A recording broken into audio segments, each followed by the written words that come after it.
Hello, my friends, and welcome back to The Gun Show. We always appreciate you showing up. Today, we are talking IMTS all the time, and today's subject will be Haimer. I have very special guests with me today. They flew in all the way from the UK to be a part of this with a wonderful friend of mine, Megan Zimba, also. But yes, the two owners of MTD CNC are here, Paul Jones and Joe Reynolds. We're going to talk Haimer, guys. First of all, thank you for hopping the pond to be here.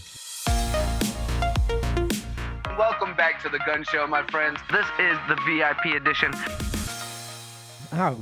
We wouldn't miss this, Tony. This is fantastic. Great to be part of it. Bit tired this morning, still suffering with a little bit of jet lag, but it's to be expected. And a late night, of course. A late night. You're responsible for. We're not. Okay, on to Haimer before we get into trouble talking about that. Thanks for that, Paul. We really appreciate that being the introduction. I'm done now, am I? Yeah, Everyone who watches this knows I'm a troublemaker already, and you're just making sure that's solidified. I appreciate that. Joe, how are you feeling? Far better than Paul. He doesn't look it, though. He doesn't look it, does he? Doesn't look it. But I have to say, this is fantastic, what you've done here. It's credit. Well done. Yeah, this is fun. This is a good place. And for people who watch this podcast regularly, we'll give a quick shout out to Christian as well. The magic man behind the curtain, like Wizard of Oz, right? Mm-hmm. He's doing all the work. He does all the hard work. We're just the pretty faces. We're the talent, they say. I don't know how that works. But we're told they can't see below the table, though, can they? It's all light. If you want to show everyone what you're wearing, you have to stand up. All right, on to Haimer. We will be on the Haimer booth Monday from 10 to 12. Booth number is 431510. Megan, I'm going to start with you because you were just there. I was. You were spending time at their headquarters in Chicago. Yeah. How was your experience? What did you learn? It was quite an experience because, as we all know, I'm not quite good with the cameras yet, so I had to go back a couple of times because we didn't catch their audio, which was really disappointing. But they have a lot of cool technology. Their shrink fit technology was really eye-opening to me because I, not being from the machining industry as a subject matter expert, I didn't even know that was a thing. So to see it up close and personal was really cool. And then they showed me some of their tool tracking systems. So like they can track their inventory and keep that up in the cloud. They also partnered with another company. So they're doing a lot of really cool things to streamline and make things more efficient on shop floors. And then they also provided a little teaser, little information about what they're going to be showcasing at IMTS. So they're actually bringing like an automation cell there with some of the technology that we talked about in our demos. And I don't really want to give too much because their videos should be coming out soon. They are coming out soon. Stay tuned for that, by the way. So it was really, really fun. Brent's a really good dude. CJ was awesome. They have a really good team there, just really nice and hospitable. So it really felt like you were going to see a family friend. I would consider Brent a family friend, if I'm being honest, as well as Andy Haimer. And they just brought on Manuel Merck as well, who came from the Hermele side of things, who is a relationship with Robbie K, who we love, and with Gunther, who is still at Hermele. So it's really this family business coming together. Manuel's awesome. Yeah.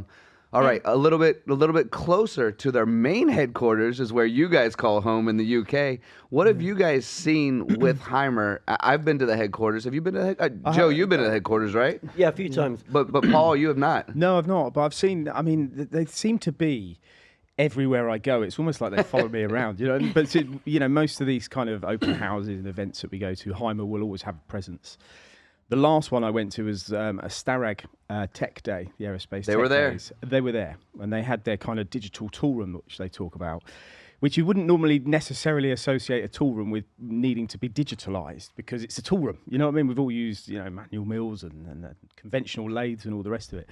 So you wouldn't necessarily think that is something that you need to be, or you need to enhance productivity with, but this is clearly what they do. That and I was talking to Andreas there, and Andreas is a man that gets everywhere as well. I mean, everywhere I go, I follow him around, or he follows me around, but he's always everywhere too. He's cloned. There's a couple of clones of him. Actually, he's traveling so much. Surprised me, yeah.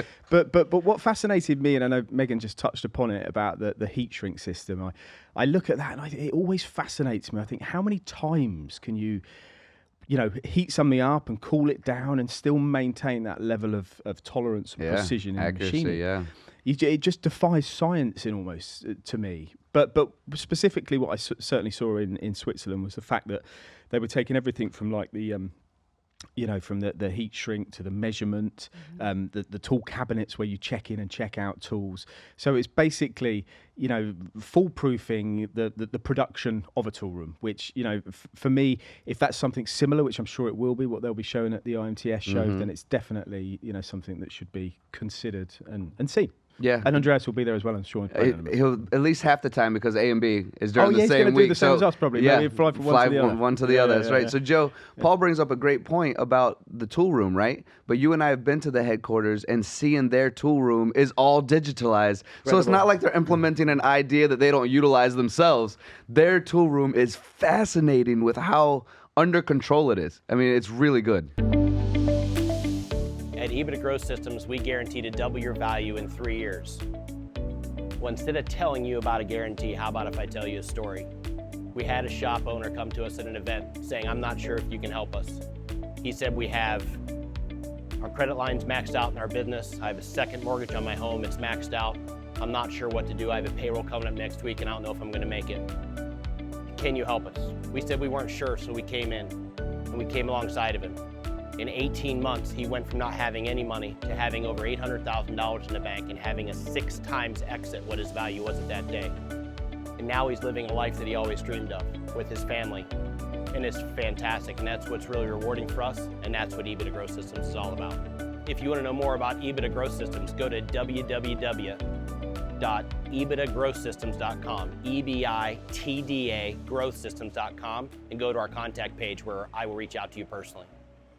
Yeah, the whole facility is out of this world, isn't it? The tool room, the actual manufacturing process of these tool holders, it's unbelievable. I went probably, I don't know, I'm getting old, probably 15 years ago was the first time I went. Wow. And when I look at where they were there to where they are now, it's a different company. It's a different company. They continue to evolve, continue to bring out new products.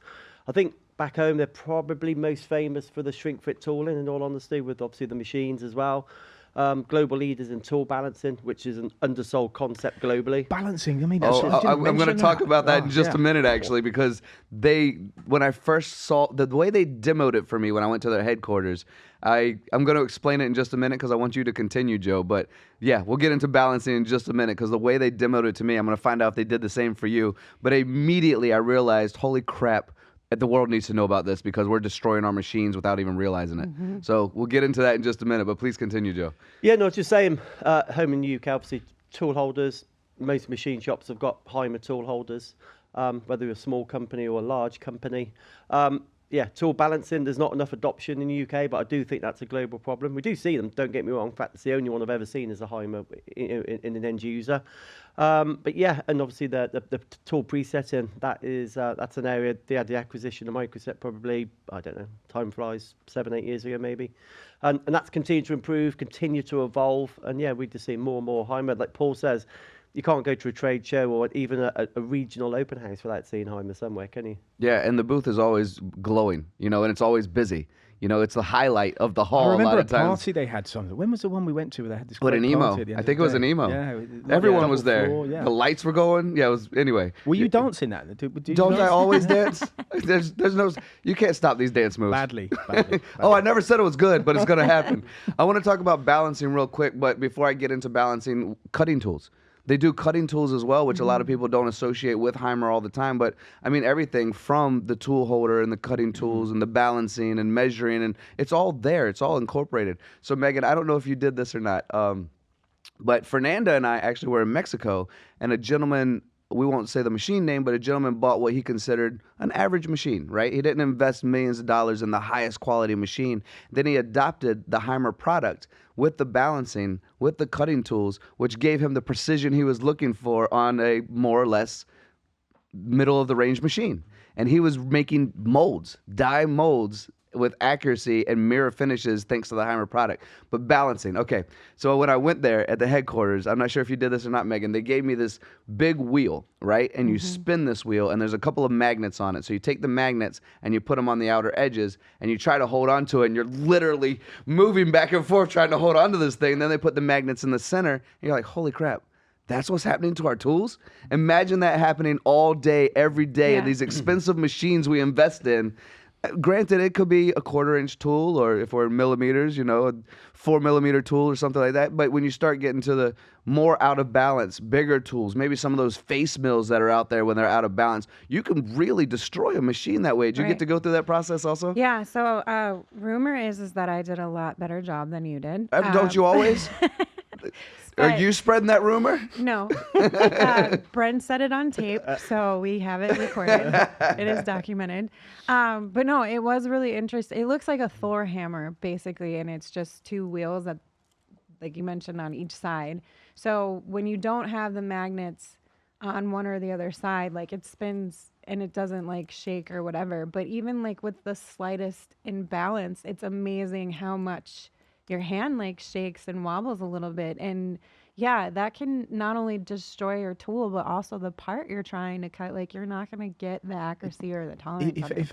The best way that I kind of like it in my mind is back in the UK, it's like, I'm sure you have it here as well, but the wear on a tyre on a car. Yeah. You know, how you go and get your tyres done in a garage and the guys will say it's out of balance and they'll put the little weights on and all the rest of it.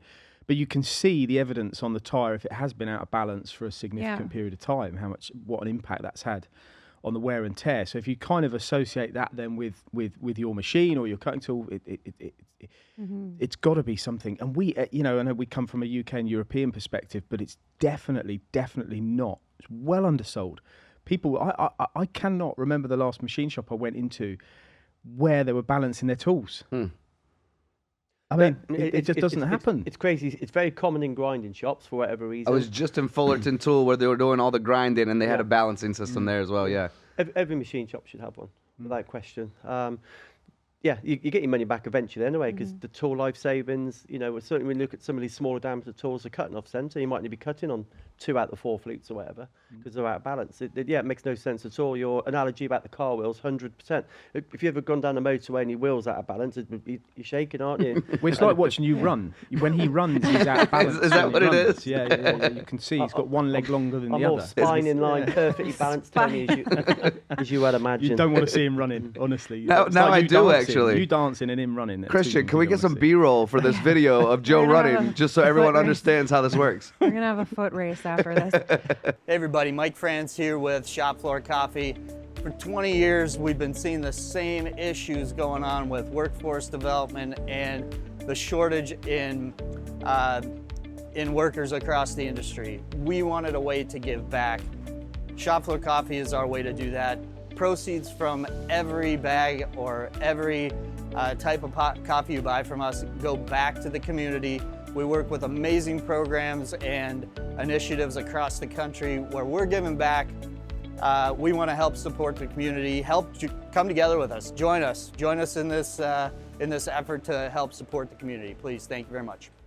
But I think what's interesting too about Haimer is that I know you said that they would make their investment back, but it's not that expensive. The balancing machine, like they made it so that it can be pretty affordable for even like the smaller machine shops. So I think that's really commendable of Haimer as well too, because they're not just thinking the bigger shops all the time. They're really thinking about those small to medium sized shops and how can we help them be more successful and productive. So that's why I really enjoyed all the conversations I had with Brent, because they keep the smaller guys in mind and okay, how can we make these affordable, and then how can we streamline their processes so that everything is connected, and like the digitization of all the information and data that they're collecting through their systems, it's really going to help machine shop owners figure out where they need to put power into, where they can do predictive maintenance was one of the comments that was made yesterday. So yeah, I think it's just a really cool toolkit that they're creating for all machine shops, and it's not going to break the bank on them. Yeah, it's a good point, because small to medium-sized shops are the majority of this country, right? And imagine the majority of the world as well. Sure, yeah. I mean, we got to kind of wrap this up. I know we could talk Haimer all day long, so we have a... Incidentally, if you get any machine tool manual, it will tell you to keep your spindle in warranty, your tools have to be balanced. Pretty much every machine tool manual tells you that, but nobody does. I was going to say, and yet we're walking into shops and not seeing them everywhere, are we? Not at all. You know, it's not that Haimer are doing a bad job, but it's just that it's just one of those things, those incidentals that people think they shouldn't need, but clearly they do. My shrink fit keeps it balanced enough. I don't need to add a secondary precautionary machine, right? Yeah, absolutely. Well, I would respectfully disagree with that. Head over to the Haimer booth and check it out for yourself, right? So we will be there on Monday from 10 to 12. The booth number again is 431510. Guys, thank you so much for being here. Hop in the pond just for this one podcast. I know you're headed back right now. Megan, always a pleasure. Even if you do show me up all the time and do better interviews than I do, I appreciate you being here as well. I appreciate And you. we'll see you all in the Haimer booth. But show up every day to IMTS and swing by their booth. It's going to be another beautiful one. So thank you all for watching. Time is the one thing we cannot manufacture more of, and we appreciate you sharing it with us.